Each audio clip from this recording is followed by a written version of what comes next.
Fala, meu confrade. Ô confrade, nesse dia de hoje, a gente vai estar gravando mais um episódio. Eu queria que você me explicasse aí um breve resumo do que seria o liberalismo de direita e o liberalismo de esquerda. Muita gente vê as pessoas não têm um entendimento tão correto dessas coisas aí, meu confrade. Saudações preclaros confrades, agora que o nosso confrade tem mais tempo aí, a gente pode gravar em vídeo novamente.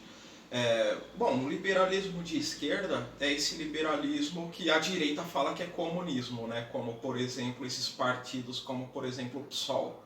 Não é? Um camarada como Jean Willis não pode ser tratado como comunista, como socialista.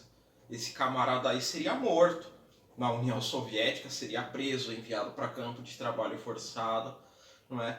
Enquanto ele renunciou, inclusive, de deputado, não é, recentemente, ele não quis ir morar na Coreia do Norte, ele não quis morar na Na China, Cuba. não é, ele não quis morar na Bielorrússia, não é, ou até mesmo na Rússia, que é um capitalismo burocrático, mas é uma outra história. Não, ele quis morar nas sociais-democracias europeias ali. É basicamente isso o liberalismo de esquerda. O liberalismo de esquerda, o camarada defende um assistencialismo ao pobre, como, por exemplo, um auxílio emergencial, um Bolsa Família, não é? Reivindica lá na Câmara que a mulher tem que ter direito ao absorvente na saúde pública, não é? E aí fala pela saúde da mulher, faz esses apelos para determinados grupos que eles escolhem que são marginalizados na sociedade, não é? Mas o sistema econômico se mantém, é o mesmo. É o sistema econômico atrelado ao FMI, ao Banco Mundial, às recomendações da ONU, a todos esses órgãos supranacionais que impõem muitas das vezes a sua agenda à nação, não é? Então, esse liberalismo de esquerda, que a direita, por exemplo, o Bolsonaro fala que é comunista, tem nada a ver, não tem nada mais sistemático do que esse pessoal que se intitula de esquerda e defende toda essa agenda global advinda de ONGs e órgãos supranacionais. Agora, o liberalismo de direita é basicamente o bolsonarismo, não é? É o bolsonarismo que fala que o indivíduo que vai melhorar a sua própria vida, que o Estado é um peso e o Estado existe somente para dar a segurança para ele empreender, a segurança jurídica e até mesmo a segurança pública, né? Mas se ele fracassar na vida, ele não tiver uma casa, a culpa não é do Estado, a culpa não é do sistema. A culpa é somente dele que não trabalhou, ou então que escolheu mal uma profissão. Ou seja, o fracasso dele é devido às escolhas que ele fez. Não é? Em compensação, vem carregado com um conservadorismo, Disfarçado, né? um conservadorismo americanófilo, que na verdade não é um conservadorismo, não é? Porque eu já reiterei aqui, o confrade também, várias vezes neste programa, que não existe um conservadorismo liberal, conforme muitas das pessoas dizem que são, né? Olha, eu sou um conservador liberal, não é? Isso daí não existe. É porque o discurso é o seguinte, confrade, ele é conservador nos costumes e ele leva o liberal para a economia. Então ele quer associar esses dois termos, entendeu? Não, eu sei, mas isso daí não existe na prática. Não, Porque, sim. por exemplo, como que você vai ter um investimento de uma indústria pornográfica aqui no Brasil que vai gerar 1.000 empregos? Você vai ser a favor sendo um conservador? Aí você está sobrepondo o capital à moral. Ou você sobrepõe a moral ao capital, ou você sobrepõe O capital. o capital à moral, não é? E o conservador brasileiro, ele sempre sobrepõe o capital à moral. Então, na verdade, ele não é um conservador, ele é um moralista de goela, usando aí um termo que o Ciro Gomes usa. Não é? E outra, aqui no Brasil, nós estamos localizados na América do Sul, fomos uma colônia de Portugal, descobertos por Portugal, nossos vizinhos são hispânicos. Então, se nós fôssemos de fato conservadores, nós teríamos que aderir a um conservadorismo hispânico ou lusitano, que não tem nada a ver com esse conservadorismo anglo-saxão, que é uma outra formação.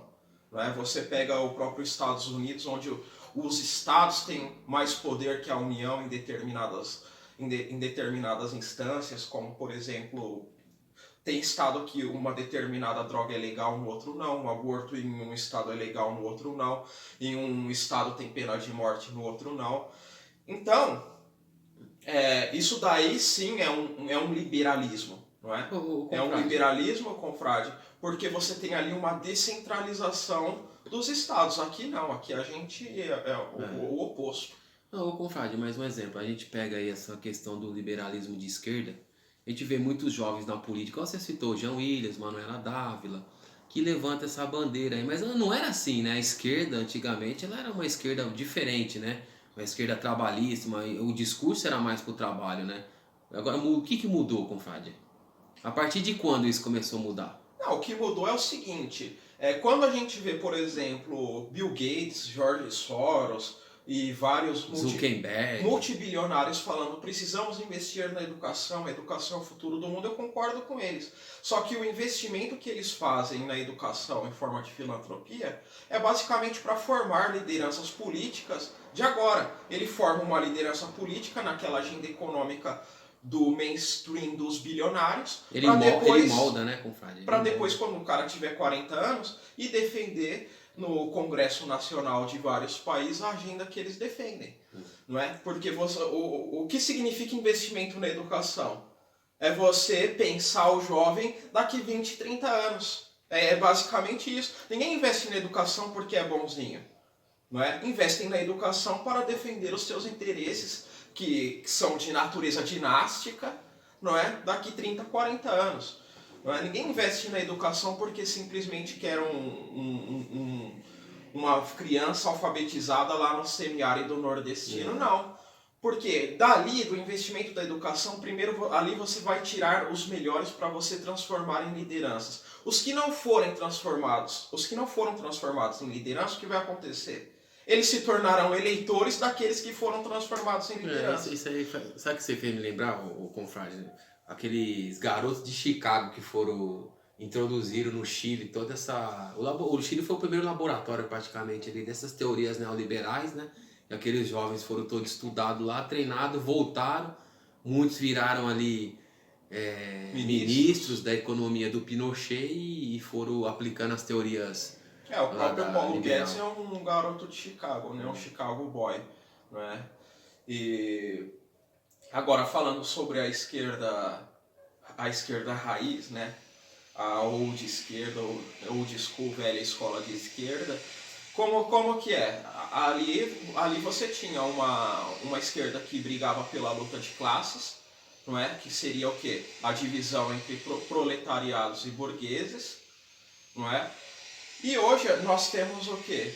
Uma esquerda individualista pra caramba, não é? Uma esquerda mais individualista que um próprio liberal da década de 20 e 30, porque não, aqui precisamos de direitos específicos para negros, para mulheres, para crianças, para animais, para indígenas, para homossexuais, para transexuais, para imigrantes, né? Ou seja, isso daí é um individualismo, não é? Quando na verdade a luta deveria ser entre explorados e opressores, não é? Opressores e explorados, como sempre foi a verdadeira esquerda, como ocorreram as diversas revoluções aí, né?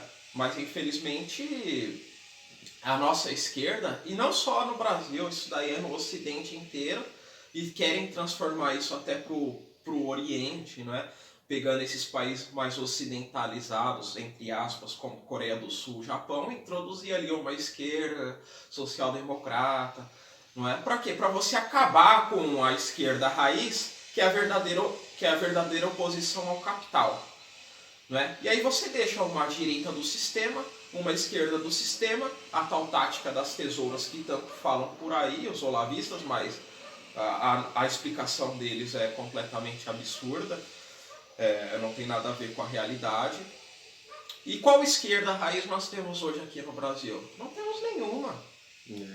Qual quadro de esquerda temos aqui no Brasil hoje? Nenhuma. E nem quadro de direita nacionalista.